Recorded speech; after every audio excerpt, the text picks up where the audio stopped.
I walk in, it's like the Ritz-Carlton. You walk in and you're like, oh, they did origami with the towels. Oh, I don't know why, but I like it. Like, that's fucking, there's more important things. What was I saying? Education. God, I don't know. My dad was here recently for the balloon fiesta, so I had to take him. God. You guys are probably all smart. You didn't go. You skipped it. We're not idiots here. But when your dad comes, you gotta fucking take him, you know? My dad's a lot. I don't know. I love my dad the same way I love George W. Bush. Let me explain. Every time I see him these days, he's always like kind of cute and like harmless. But 20 years ago was some seriously fucked up shit, and I can't forget that. That's my dad. My dad was here and he watches a lot of news. So he was like, son, let's talk about the abortion issue. And I was like, have you seen the weather? Anything but that. Me and my dad shouldn't be talking about abortion, okay? We shouldn't, no man, if a man wants to talk about a woman's body and that issue, he should have to go on national television and explain what a period is. That would be, I think it'd be a good game show.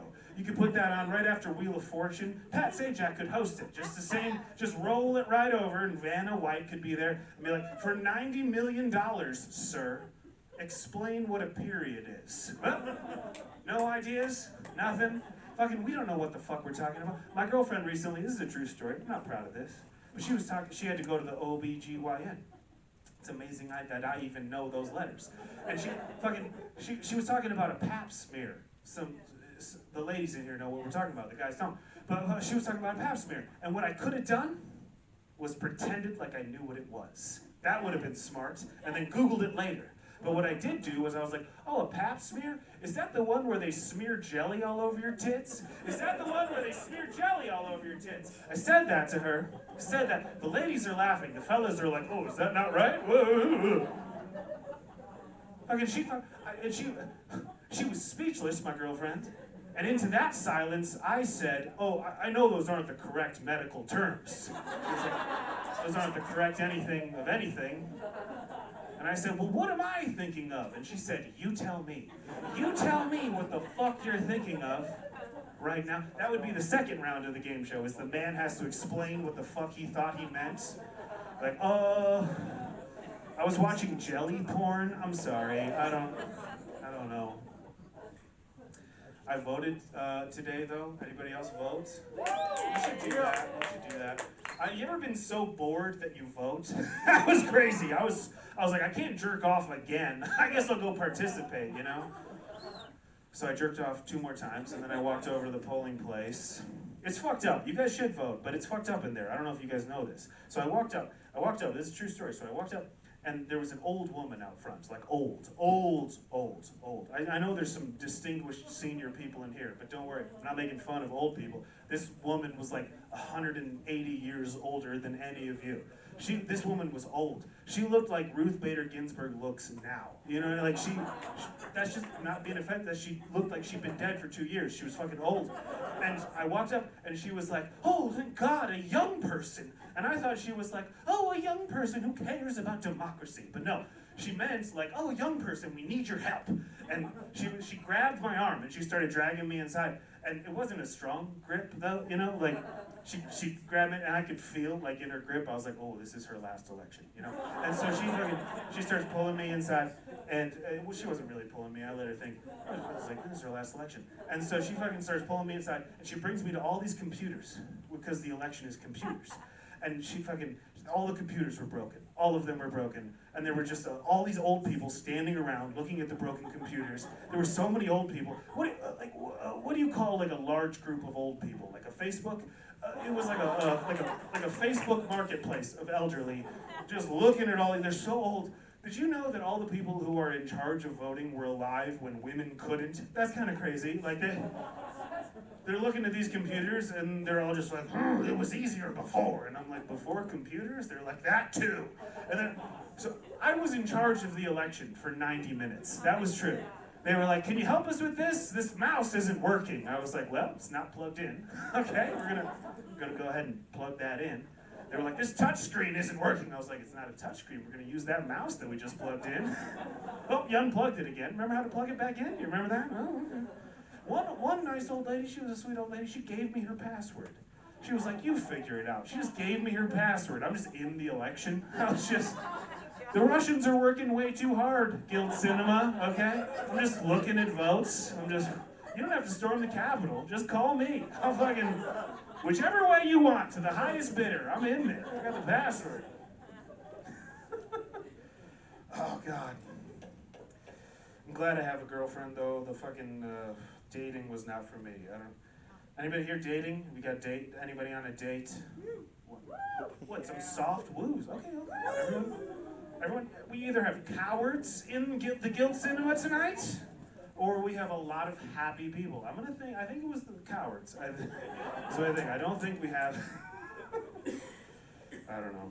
The last time I hooked up, I'm glad, because the hooking up was not for me. The last time I hooked up with someone, I went over to her house, and I didn't have a condom, because I'm not a good guy. And she was like, oh, I got one here somewhere, and she starts rustling around in her drawers, and she was like, oh, I got one. She threw it to me, and it was a Magnum condom, and I was like, oh, shit. You guys, you can tell that's gonna be a problem for me. I don't have big dick energy, you know, like you guys, like I have erectile dysfunction energy, if anything. Like, I don't have erectile dysfunction, but I have the energy. Like, like it works, but you're surprised. Like, it works, and people are like, oh, I didn't think. Oh. It's like when a really short guy has a sick jump shot, you're like, oh, I didn't think, that's crazy. So I put it on, just fucking, all the extra fabric is catching the indoor wind. There's indoor wind somehow, just, I was like, oh, this bitch has a strong swamp cooler. Oh, shit. Me in a Magnum condom was like riding in a stretch limousine alone. Can you picture that? Does that make sense? Like, it has all the extra room you could ever dream of, and it's just bumming you out. The guy driving the little condom limousine rolls down that window, and he looks back, and he's like, you know, the last guy in here filled the place. Everybody had a good time. It was a real party, you know? I'm like, take me home, man. This is the worst prom ever. Okay, do we want one more joke, or should I just keep it short? My favorite part of every mass shooting is that, well, I didn't say I like them. I said I have a favorite part. I don't like child labor, but my favorite part is the iPhone 14. It now comes in purple, you know? Like, we all have a favorite part of child labor in our pockets, I think. My favorite part of every mass shooting, and it's horrible, you know, I'm not joking about that. But every time it happens, the media and the police in the immediate aftermath, they always make a big fucking deal. They always have a spasm about the motive. They're always like, oh, we're desperately trying to pin down the motive. We don't know the motive. If only we could figure out why. I always want to raise my hand. You know, like, I'm not an expert. But I feel like the motive was murder. I think that was it. I think he wanted to kill a bunch of people, and he did it. Write that in your notebook. Head back to the station. That's ridiculous. Motive is for mysteries. Motive is for things we don't understand. Motive is for things that are rare and confusing. The Cincinnati Bengals making the Super Bowl was rare and confusing. You guys know what I mean? Like, people getting shot in America is like Tom Brady making the Super Bowl. It happens all the time, and it sucks, and it's probably going to happen again really soon. You know what I mean? The reason we all pretend we care about the motive is because, the only reason is because there's that big scoreboard in the sky, and we're all looking at that after a mass shooting. We're all like, please tell me the shooter had the opposite politics of me. Please tell me he had the opposite politics. Please tell me he had the opposite politics. And then they come out on the news and they're just like, the shooter was a white guy with dreadlocks, and he was photographed at a Bernie Sanders rally in 2015. Like, God damn it! Now it's a tragedy. Okay. Hey, I've been Tripp Stelnicki. Enjoy the rest of the show. You guys are a great crowd. Be good for the rest of the comments. Thank you very much. Keep it going for Tripp Stelnicki, huh? How about that? That was good. So, yeah, do you guys mind if I try and tell some jokes? No, we don't. All right. Someone just give me the hook if I screw this up. So, Tripp was talking about going to vote. Yeah, did you guys, who voted here yet? So this was the first election. I don't know if anybody can relate. This is the first election that I voted in that I had no idea who I was voting for. Anybody? Can anybody relate? All right, I heard some laughs. So I'm going to leave while I'm ahead. I'm going to bring the next comic to the stage. I just want to say one more thing about this crazy fucking election. Never mind, no, I'm just going to set some people off. All right, this guy has asked me to introduce him as climate change. Everybody give it up for climate change. Slow clap, slow clap, slow clap. All right, this time I take...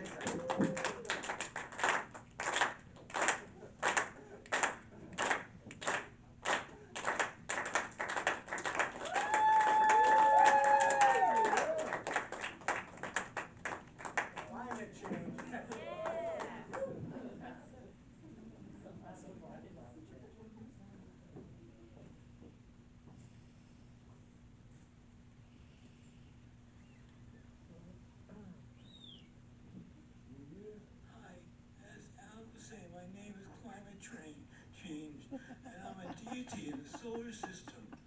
So I'm here to give you guys, first of all, I'm going to give you two gifts. First one is these are meteors from my cousin who's the Milky Way. Anyone who's not in the front won't get any, so move up, motherfuckers.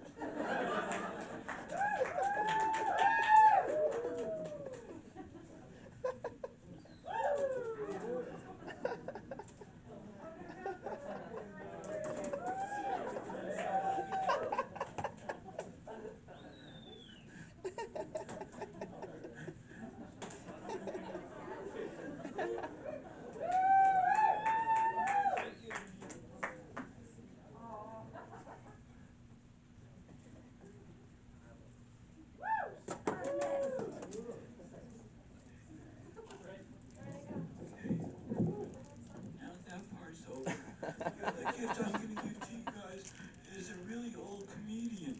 I mean, really old. You saw me climb those stairs, but you wait till you see this motherfucker try and climb down the stairs. It's not going to be a pretty thing. So, the reason I'm giving you gifts is these are presents before I smite all your asses. Which, I mean, my first question is, how many people in the audience are born after 1980? Make some noise. 1980. Okay. So this comedian I'm going to bring up is 70, and none of you people are ever going to live to be 70.